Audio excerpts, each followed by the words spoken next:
Hello friends, आज हम पढ़ने जा रहे हैं क्लास 9th का साइंस सब्जेक्ट का चैप्टर 10 जो कि है ग्रेविटेशन। ये हैंड रिटन नोट्स है, अगर किसी को चाहिए तो यहाँ से ले लीजिएगा। आप नोट कर सकते हैं, पर साथ साथ समझना ज़्यादा ज़रूरी है। नोट्स तो आपको कहीं से भी मिल जाएंगे। स्टार्ट करते हैं ग्रेविटेशन।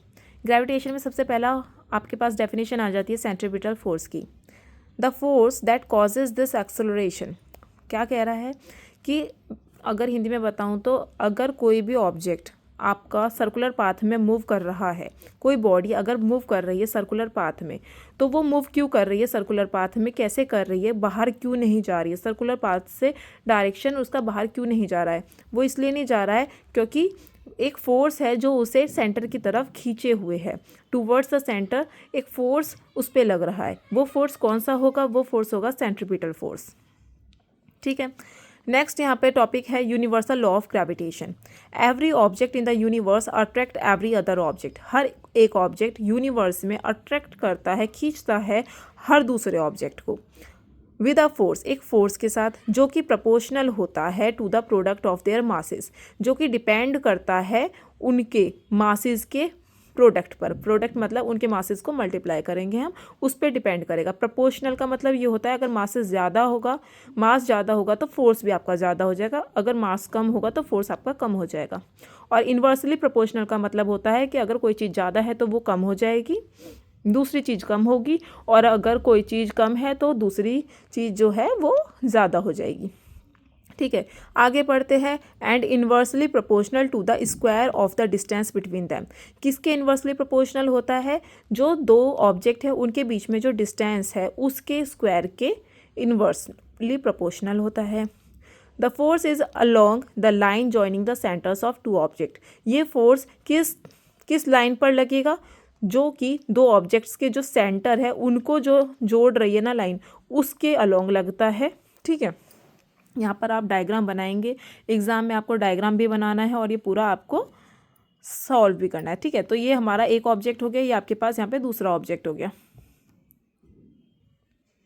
तो ये जो आपका एक ऑब्जेक्ट है उसको मैंने ए ले लिया है, यहाँ पर इसको मैंने बी मान लिया है। ये आपके पास फोर्स है जो इन दोनों के बीच में लग रहा है। ठीक है, और इज इक्वल टू जी। जी क्या है? आपके पास ग्रेविटेशनल फोर्स है। एम, कैपिटल एम एक आपके ऑब्जेक्ट का मास हो गया, यहाँ पर दूसरा ऑब्जेक्ट है उसका स्मॉल एम मैंने ले लिया। दोनों के सेंटर के बीच का जो डिस्टेंस है वो डी। यहाँ पे बच्चे ने अच्छे से नहीं पॉइंट को ड्रॉ करा है, तो पॉइंट जो है सेंटर के लिए यहाँ तक आएगा, ये वाला पॉइंट आगे नहीं जाएगा, सेंटर तक रहेगा दोनों में।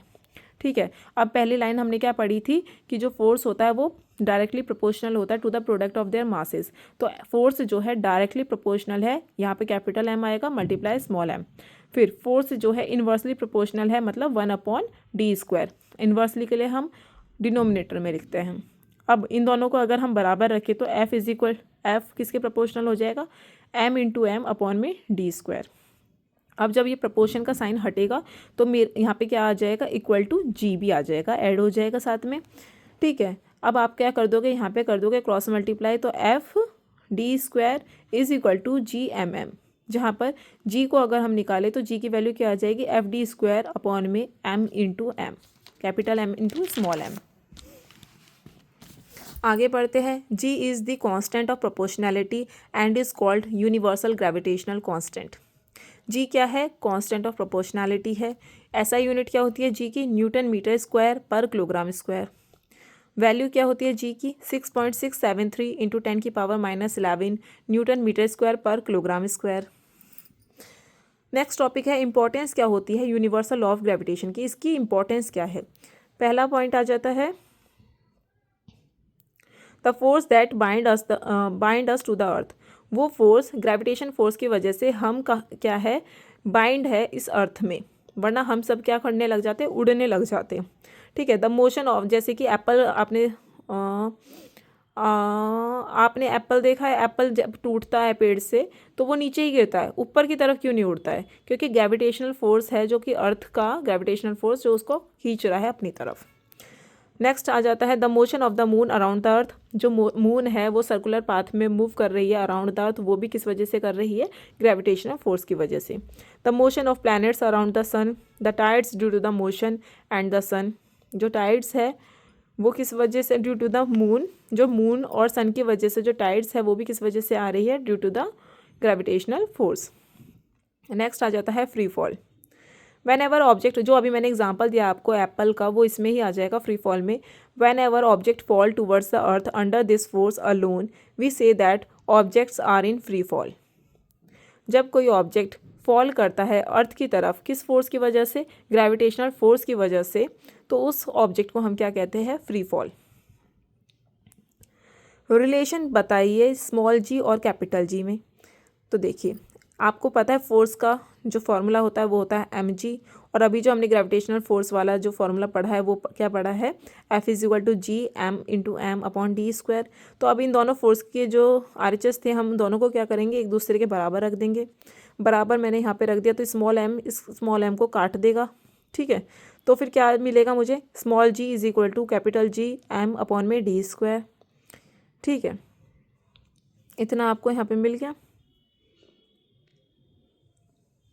अब जो d था, d की जगह हम क्या ले सकते हैं, r ले सकते हैं, क्योंकि रेडियस जो होता है हमारा अर्थ का उसके लिए हम क्या लेंगे, r।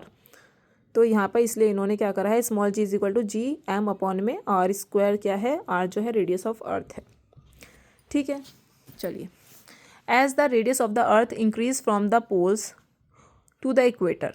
जो रेडियस होता है पोल्स तक, मतलब अगर हम अर्थ का पोल से सेंटर तक का डिस्टेंस देखें तो वो कम होता है, और इक्वेटर वाले डायरेक्शन में अगर आप देखेंगे इक्वेटर से सेंटर का अर्थ का जो डिस्टेंस होता है वो ज़्यादा होता है। तो रेडियस जो है अर्थ का वो बढ़ता है कहाँ से, पोल से इक्वेटर की तरफ। The value of g becomes greater, तो इसीलिए जो जी की वैल्यू होती है वो ज़्यादा होती है कहाँ पर, इक्वेटर पे ज़्यादा होती है, पोल्स पे कम होती है।